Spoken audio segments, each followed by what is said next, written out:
Hey, it's me. This is Janine with Reclaiming Our Identity. And it's been a couple of weeks since I've done a video um, by myself. It's my family channel, but every once in a while I have some quiet time and I have a thought of something that I can share or that I've been meaning to share. And I want to take the opportunity to do that. So, it's morning in the US. Maybe you are taking a morning run, taking a morning walk. Maybe you have a smart home and you listen to different things in the shower because you say, Alexa, play such and such, or Google, play so and so.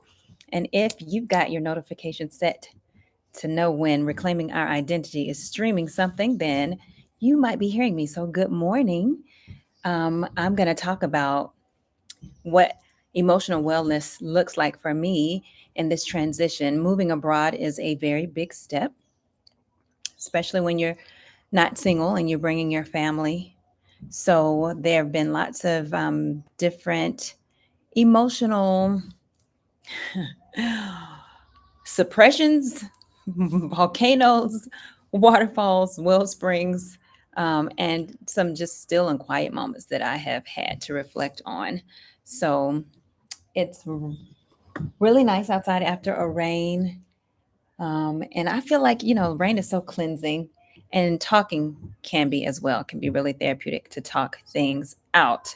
And I know that there are a lot of people considering a gigantic move, such as moving from one continent to another, away from their cultural context, away from their families, changing careers, having big lifestyle changes, and there is so much to consider and there's so many blessings that come from it, even in the challenges. And that's what I'm growing to learn, that even in the challenges, that there are things that you learn only by being tried in the fire. And my husband posted a video while I was away in the US to spend time with my family and celebrate my parents' 50th wedding anniversary. 50. I mean, they the goats. They the goats. They show us how to get it done with a lot of compromise and conversation and sacrifice and communication and dedication and loyalty to each other and love, um, you know, above all. And it was also my youngest sister's birthday was the Monday before my parents' anniversary, and my father's birthday was the Friday after. So it was a good time to go and visit, and that was quite therapeutic for me. So, yeah, I'm going to spend some time talking about emotional well being and balance for behavioral and mental health from my perspective with regard to our move here. And if that's something that interests you and you think that's good content to share, please like this video and please subscribe if you haven't subscribed already. If you're just passing through, stay to the end. I promise I won't keep you long and I hope not to bore you. Um, I am someone who is a communicator. I am a talker, and sometimes I talk too much. I'm just going to be 100%. Poor husband of mine, I know sometimes he's like, can I just finish my statement? If you all watch any of our videos, I'm sure you probably thought the same thing. Girl, let the man talk, let him get his thoughts out.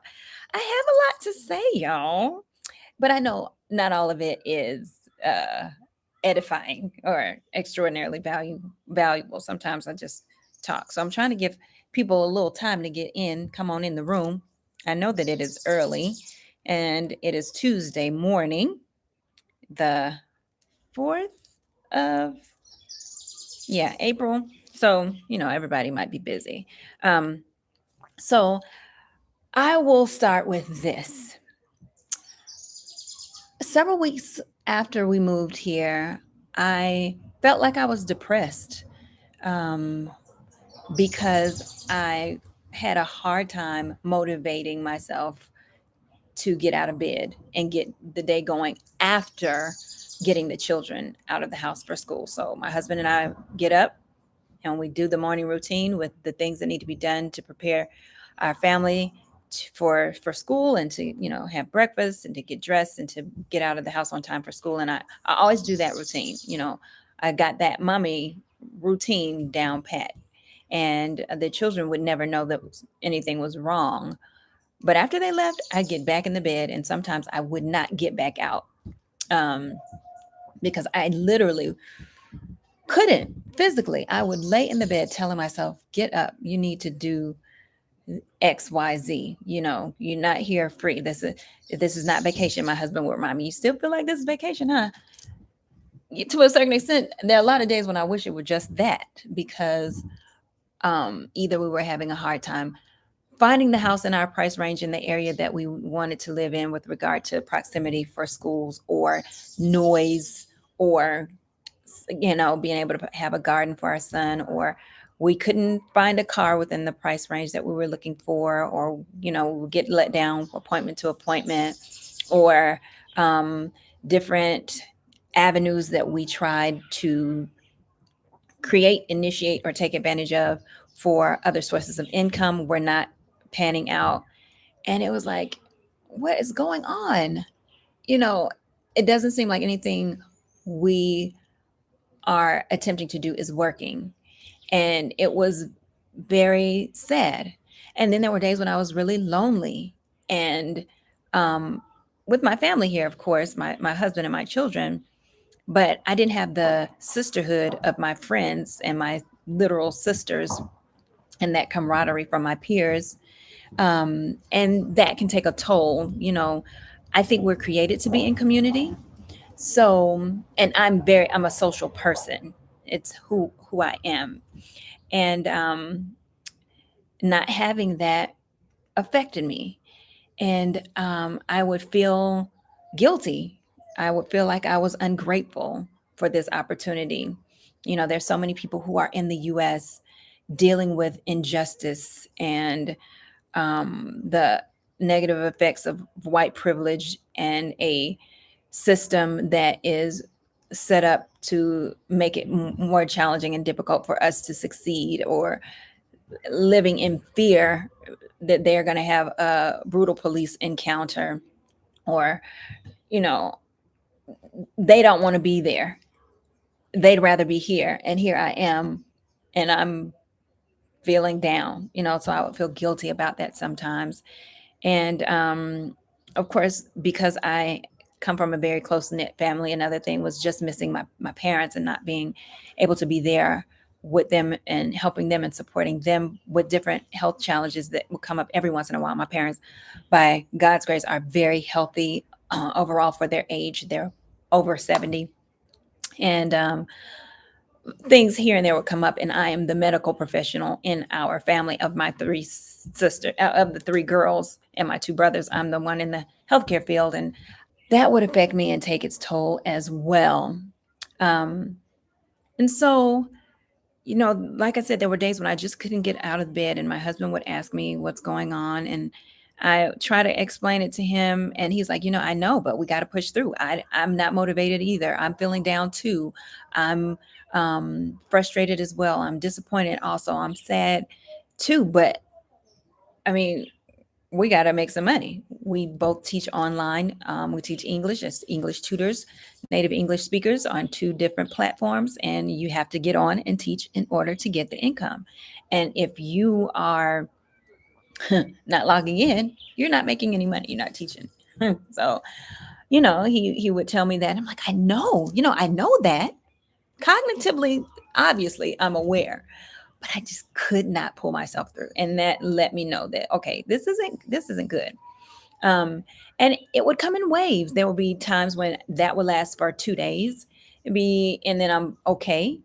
It would be sometimes it's one day, and then I'm back to normal, because I would try to do the things I know to do that are helpful in those situations. And those things that are helpful are things such as getting sunshine and fresh air. Sunshine has vitamin D in it. Um, Fresh air obviously is good for oxygenating all of your organs and helping you to think clearly and effectively and efficiently. And so I would go for walks regularly. When I was depressed, I couldn't even get myself to walk. Um, and I say depressed. I haven't been clinically diagnosed. I feel like that's what it was, and I'm not ashamed to say that. Um, but just extremely sad, and having the lack of initiative to eat, to do the things that needed to be done. So, like I said, there were days when I would push myself and I'd get up and I'd go for a walk because I knew I needed to move and release some endorphins to help me be more positive and more pleasant, and get through and push through. And another thing that I do or would do to help push me through those times is worship. I believe in God. I believe He is 100% real. I believe that without Him providing and sustaining and being a keeper of my mind and sanity, that who knows what other choices I would make, and how it would affect my children and how I would behave around my family. And so I will worship Him in order to remind myself of who He is and what He has done in the past, and that He doesn't have to do anything for me in order for me to know His value and His worth. And so that would help. Listening to music, I love some music. Hey, Rodman.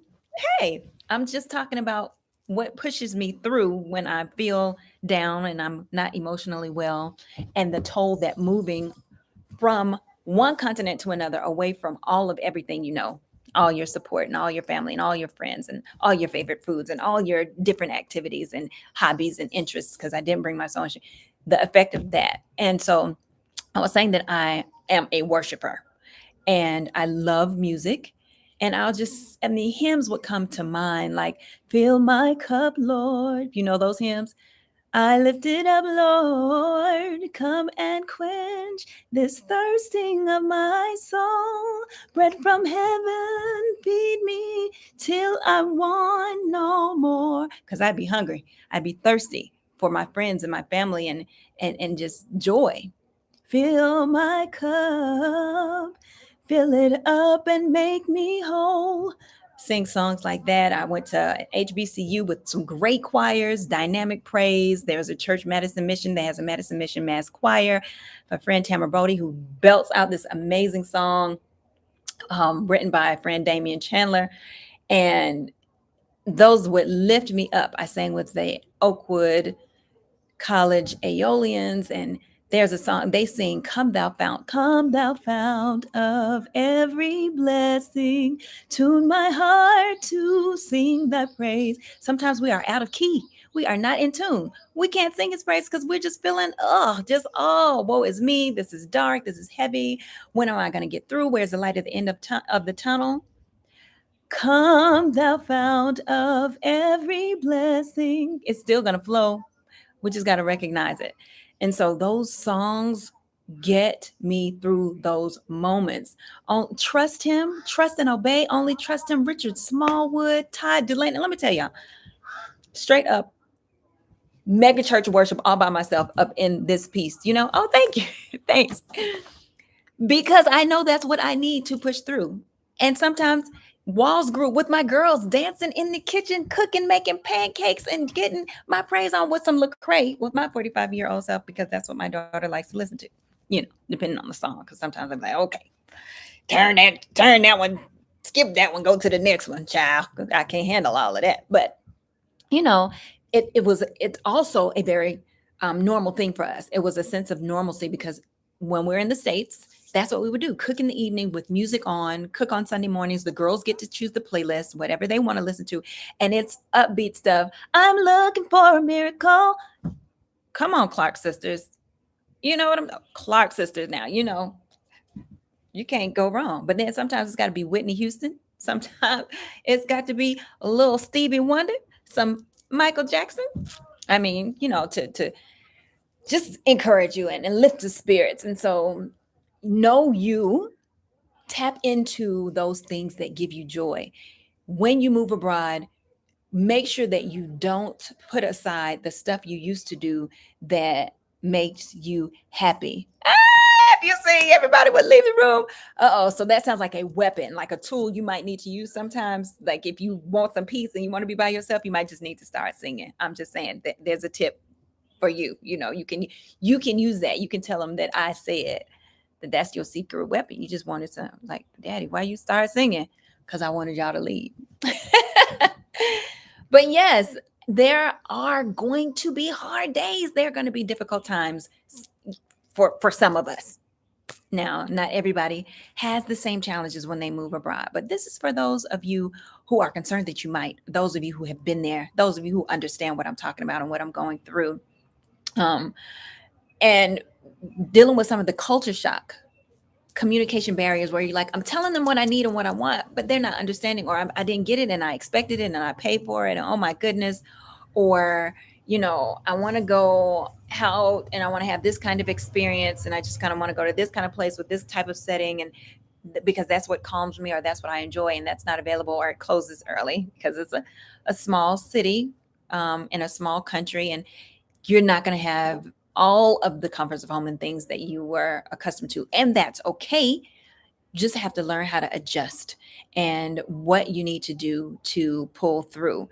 And my husband said in an interview with African Queen One, Rodman's wife, that he feels like we became closer as a result of this move because we're talking more. And the reason we're talking more is because we spend more time together because we now both work from home. Whereas previously my husband worked from home and I worked out of the home in rehab clinics. And so we're spending a lot more time together, experiencing a lot of these challenges together. And we're all we have. So lean on the system that you do have. And when you move abroad, don't isolate yourself. As I said, we're created to be in community. We're communal people or communal beings. And I suggest that if people say, hey, you have a child who's 6 years old, and I have a child who's 6 years old, and they're both boys. Do you want me to add you to this family WhatsApp group? Say yes. Create your village. You got to find your tribe. There might be a tribe within the village. We had a conversation today with the residential tourists, and afterward we were talking about finding your people, connecting with your people. Now, it's been said, okay, well, leave behind everything in the States because at least you're going to have peace of mind, and peace trumps everything. You'll find new family, you'll get new community, you'll find new friends. Yes, but no one is my mom. Irreplaceable. No one is Daisha, Renee, Tico, Gabby, Sophie, Mommy, Daddy. No one are those people. There is not another Audrey Ramon. I guarantee my niece cannot be replicated. There is no one else like her. And I don't get to experience her personally every day like I did back in the States. So, yes, you'll find community. Yes, you'll find friends. Yes, you'll have fellowship. But those people in your life that you love, there's only one of them. They're not replaceable. So you won't have that to exchange, but there are groups for vegans and vegetarians. I'm in that WhatsApp group. There are groups for parents of kids. I'm in that group. I'm in the Blackspat group for all the Black Americans who have come to Kigali or thinking about coming. My husband and I are in that WhatsApp group. We're in an expat kids, a branch from that group, so that our children can have their own community and fellowship and get together with their peers because they go through emotional stuff too. That's a whole nother layer that you've got to deal with, helping your children to navigate this change that can be traumatic. They can go through anger and what have you as well.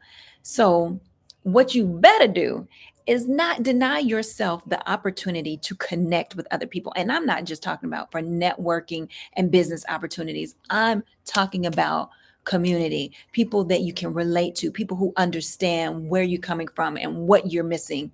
And kind of help you cope and get through it, and that you can laugh and talk with and have fun with, and you can joke about Martin, and they know that you're talking about Martin, where somewhere, somebody else might not get that because they're from Burundi. I mean, I know they have cable, but it's just not that. You know what I'm saying? Y'all understand what I'm saying? So don't deny yourself the opportunity to connect with other people in other groups and to get together with them on occasion. And then, like I said, from even within those groups, what you do is you take the watermelon, you spit out the seeds, you interact and connect with the people in those groups that speak your language, metaphorically, who connect more with you and your story and relate, like Adila and Lamont Muhammad. They're such cool people. They moved from Atlanta. I'm from Atlanta. They have girls here with them in the teens. I do. So you, as you move about after you make your transition and you talk to people and you get to know people, if you go to church and you get invited for lunch, go to lunch. Talk to the people. Get to know them. Get to have an understanding of your new environment and your culture and how to just associate and navigate. It's a great thing, and it was necessary for me as well. There are women here who have loved on me, oh my goodness, and have embraced me. And we have a good friend who asks me. She'll ask us when she says hug, hey, how you doing? How are you? How are you guys? How are things going? We care about you. We want to know, how is it going? We always have a story or five to tell them. And then she'll usually pull me aside and say, how is your heart? How are you inside? How is your heart? Lord, y'all know, then I start crying. So, but yeah, connect. There are going to be emotional ups and downs when you move to another country, but you can make it. It's going to be all right. Y'all can email us, chat with us on WhatsApp if you need, on WhatsApp or on this channel if you need to. But through the ups and downs, there are ways to cope. Just make sure you tap into them. Don't get discouraged to the point where you give up. We're going to be all right. Okay. We got each other.